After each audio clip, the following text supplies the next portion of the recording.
गुरु भक्ति योग।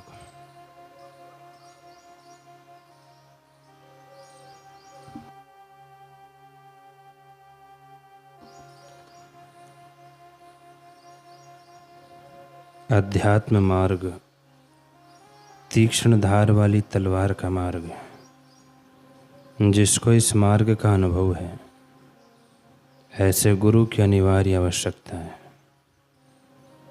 अपने सब अहम भाव का त्याग करो और गुरु के चरण कमलों में अपने आप को सौंप दो। गुरु आपको मार्ग दिखाएंगे और प्रेरणा देंगे। मार्ग में आपको स्वयं ही चलना होगा। जीवन अल्प है, समय जल्दी से सरक रहा है। उठो जागो, आचार्य के पावन चरणों में पहुंच जाओ। जीवन थोड़ा है, मृत्यु कब आएगी निश्चित नहीं है। अतः गंभीरता से गुरु सेवा में लग जाओ। गुरु की सेवा और गुरु के ही विचारों से दुनिया विषयक विचारों को दूर रखो। गुरु के सिवाय और किसी से प्रगाढ़ संबंध मत रखो। अन्य लोगों से कम हिलो मिलो। गुरु का प्रेम, उनकी दया दृष्टि शिष्य के स्थूल प्रकृति का परिवर्तन करके शुद्धिकरण कर सकती है।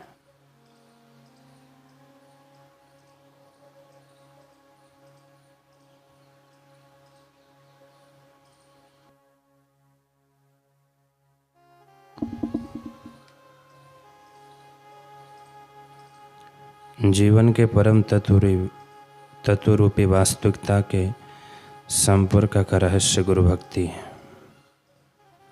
मुक्तात्मा गुरु की सेवा, उनके लिखे हुए ग्रंथों का अभ्यास और उनकी पवित्र मूर्ति का ध्यान, यह गुरु भक्ति विकसित करने का सुनहरा मार्ग है।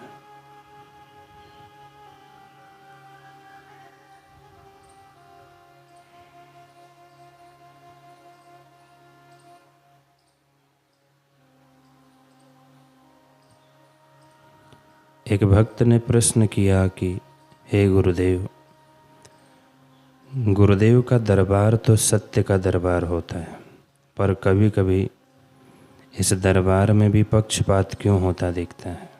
क्योंकि कभी कभी ऐसा लगता है कि गुरुदेव किसी से अधिक स्नेह करते हैं और किसी से कम।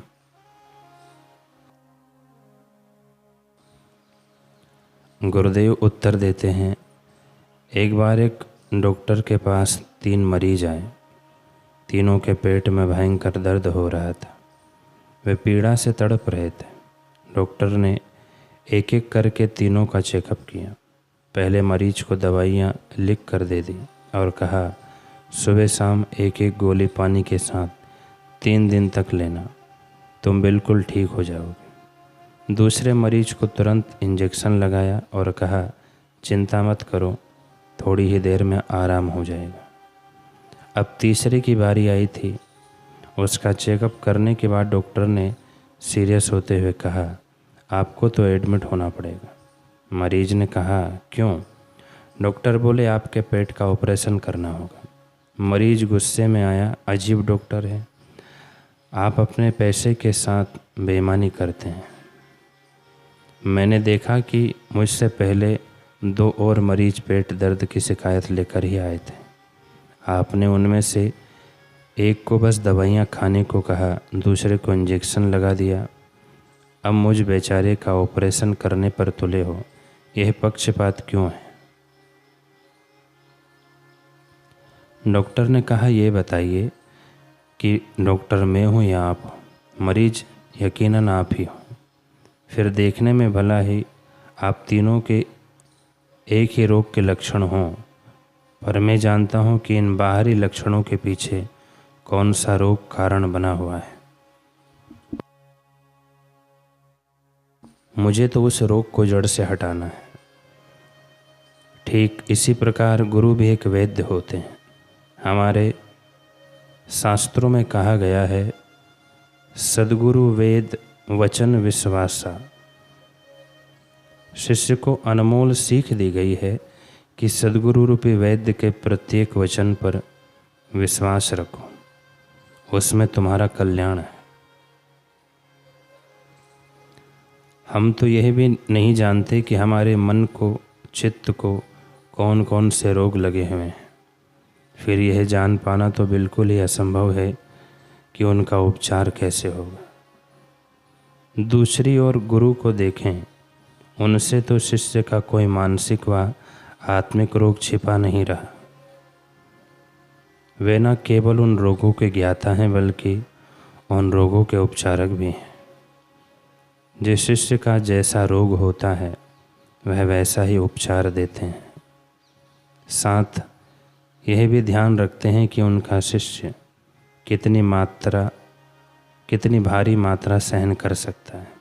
कई बार शिष्य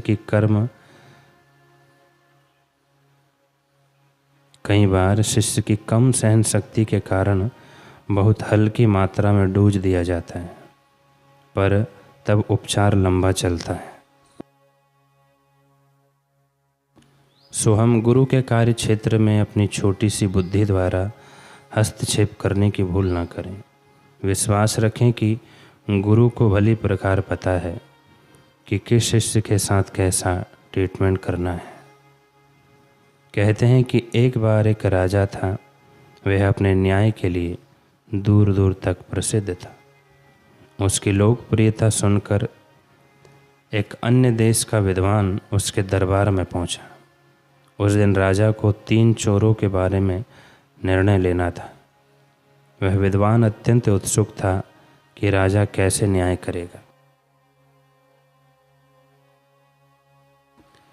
पहला चोर दरबार में लाया गया।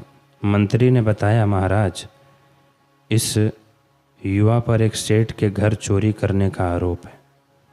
पूछताछ करने पर इसने अपना जुर्म कबूल कर लिया है।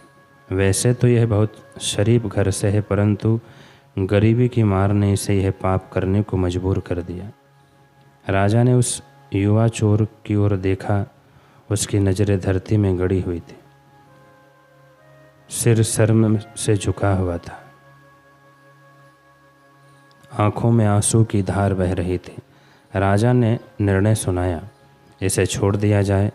हम आशा करते हैं कि भविष्य में इस गलती को कभी दोहराया नहीं जाएगा। तत्पश्चात दूसरा चोर प्रस्तुत किया गया। मंत्री ने उसके विषय में भी राजा को जानकारी दी। महाराज, इसने पहले तो अपने जुर्म को कबूल नहीं किया, किंतु जब सैनिकों ने कुछ सबूत इसके सामने रखे तो यह घबरा गया, पर मान गया कि इसने चोरी की है। राजा ने चोर की ओर देखा। वह चोर हाथ जोड़कर गिड़गिड़ाते हुए बोला, राजन, इस बार क्षमा कर दो, आगे से कभी चोरी करने का दुस्साहस नहीं करूँगा। राजा का फिर निर्णयात्मक स्वरूप रहा, इसे 10 कोड़े लगाकर छोड़ दिया जाए। अंत में तीसरा चोर लाया गया। मंत्री ने कहा, राजन, हमारे सैनिकों ने इसे चोरी करते हुए रंगे हाथ पकड़ा है, पर फिर भी यह अपना जुर्म कबूल नहीं कर रहा। चोर मंत्री को बीच में ही रोकते हुए बोला, नहीं राजन, ये सब झूठ बोल रहे हैं। मैंने चोरी नहीं की। जरूर मुझे किसी साजिश का शिकार बनाया जा रहा है। आप ही सोचिए, भला मुझ जैसा शरीफ इंसान चोरी कैसे कर सकता है।